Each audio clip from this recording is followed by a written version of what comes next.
श्रीमद् भागवत गीता त्रयोदश अध्याय। भगवान श्री कृष्ण बोले, हे अर्जुन, यह शरीर क्षेत्र है।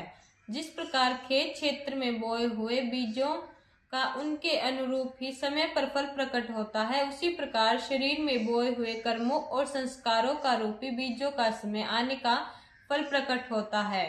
इसी कारण शरीर को क्षेत्र भी कहते हैं और जो इसे जानता है उसे क्षेत्रज्ञ कहते हैं। ऐसा तत्व ज्ञानियों का मानना है। हे अर्जुन, सभी क्षेत्रों के क्षेत्रज्ञ भी तुम मुझे ही समझो।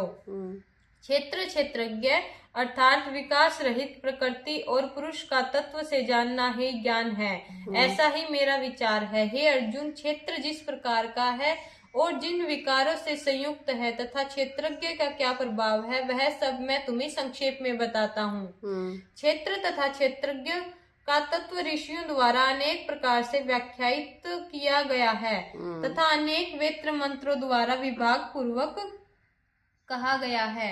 यह भली प्रकार निश्चय किए गए युक्ति युक्त ब्रह्म सूत्र के पदों का भी कहा गया है। 5 महाभूत पृथ्वी, वायु, जल, अग्नि और आकाश, अहंकार, बुद्धि और मूल प्रकृति, सत्व, रज और तम से युक्त 10 इंद्रियां, एक मन, 5 इंद्रियों के विषय, शब्द, स्पर्श, रूप, रस और गंध, इच्छा, द्वेष, सुख, दुख, स्थूल देह का पिंड, चेतना और धृति आदि से इस क्षेत्र की रचना होती है। और जो इस क्षेत्र के विकारों आदि को जान लेता है उसे क्षेत्रज्ञ कहलाता है। हे अर्जुन, मैं अब तुम्हें क्षेत्र और क्षेत्रज्ञ के अज्ञान और ज्ञान के विषयों में बताता हूँ।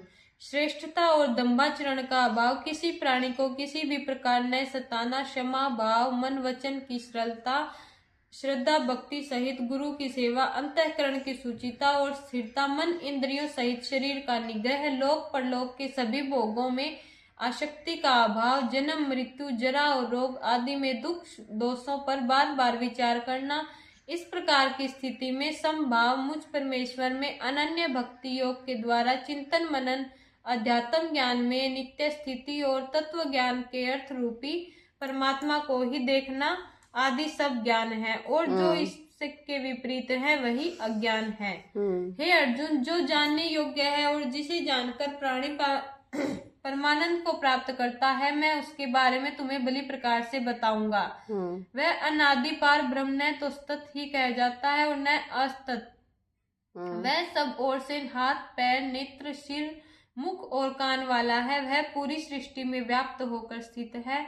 वह सभी इंद्रियों के विषयों में जानने वाला, किंतु इंद्रियों और आसक्ति से रहित है, फिर भी उसका धारण पोषण करने वाला है और निर्गुण होने पर भी गुणों का भोग करने वाला है। वह सृष्टि के चराचर सभी प्राणियों के अंदर बाहर व्याप्त है। चराचर भी वही है। वह सूक्ष्म होने के कारण अविज्ञेय है और अनंत समीप और दूर से भी वही स्थित है।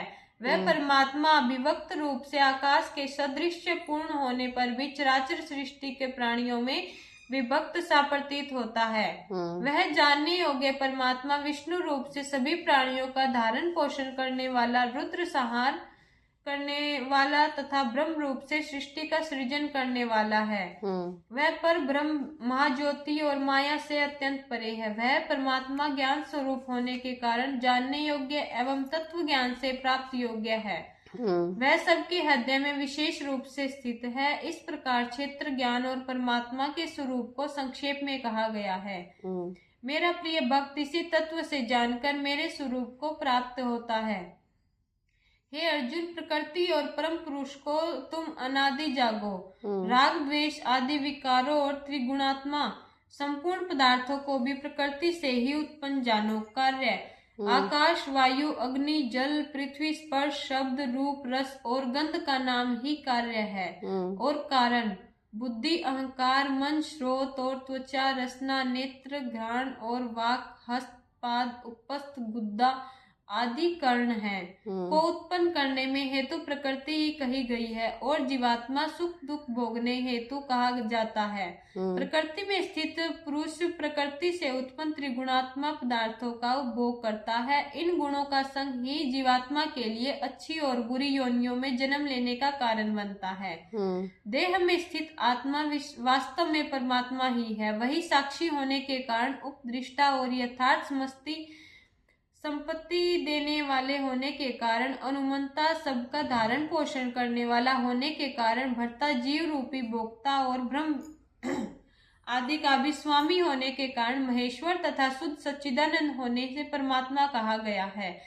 इस प्रकार परम पुरुष और गुणों सहित जो प्राणी प्रकृति को तत्व से जानता है वह सब प्रकार से कर्तव्य करता हुआ मोक्ष को प्राप्त होता है। परमात्मा को जो कुछ पुरुष शुद्ध हुई सूक्ष्म बुद्धि से अपना हृदय में चिंतन करते हुए कुछ ज्ञान योग के द्वारा कुछ कर्म योग के द्वारा प्राप्त होते हैं। इनके अतिरिक्त कुछ मंद बुद्धि वाले पुरुष परमात्मा का चिंतन उपरोक्त प्रकार से न करते हुए बल्कि तत्व ज्ञानियों द्वारा श्रवण करते ही उसका अनुरूप प्रभु चिंतन करते हैं। ऐसा करने वाले पुरुष भी मृत्यु रूपी यह संसार सागर में पार हो जाते हैं।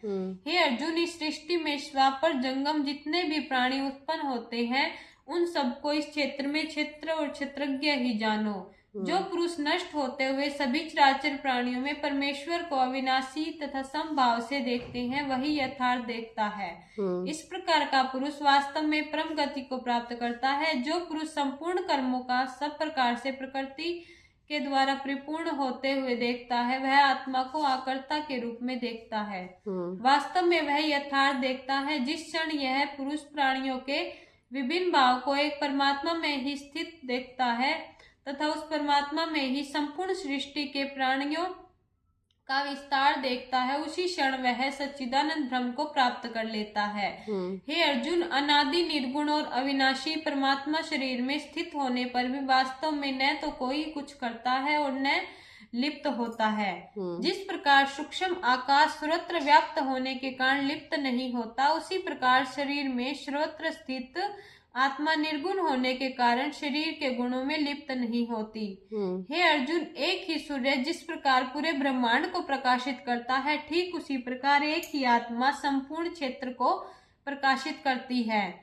इस प्रकार क्षेत्र और क्षेत्रज्ञ के भेद तथा कर्म सहित प्रकृति से मुक्त होने का जो प्राणी अपने ज्ञान रूपी नेत्रों के तत्वों द्वारा दर्शन करते हैं वे प्राणी ब्रह्म परमात्मा को प्राप्त करते हैं। इति श्रीमद् भागवत गीता रूपी उपनिषद एवं ब्रह्म विद्या तथा योग शास्त्र विषयक श्री कृष्ण के अर्जुन के संवाद में क्षेत्र क्षेत्रज्ञ विभाग योग नामक 13वां अध्याय संपूर्ण।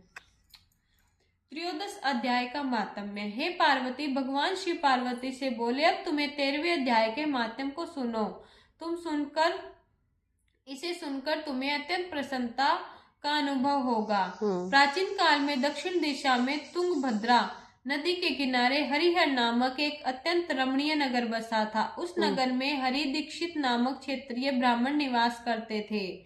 वे स्वाध्याय में संलग्न और वेदों में निपुण थे, किंतु उनकी स्त्री बड़ी दुराचारिणी थी और कामुक प्रवृत्ति की थी। उसके इस आचरण के कारण लोग उसे दुराचारिणी के नाम से पुकारने लगे। वह अपने पति की उपेक्षा करके पूरे पुरुषों के साथ समागम में रत रहा करती थी। एक दिन वह पर पुरुष से संसर्ग होते हुए रात्रि काल में अपने घर से निकली और पहले निश्चित किए गए निर्जल स्थान पर जाकर अपने प्रेमी पुरुष की प्रतीक्षा करने लगी। वह काफी समय व्यतीत हो जाने पर भी वह उसका प्रेमी पुरुष वहां न आया तो वह व्याकुल हो उठी और इसी व्याकुलता में वह विभिन्न प्रकार की बातें करती हुई विलाप करने लगी।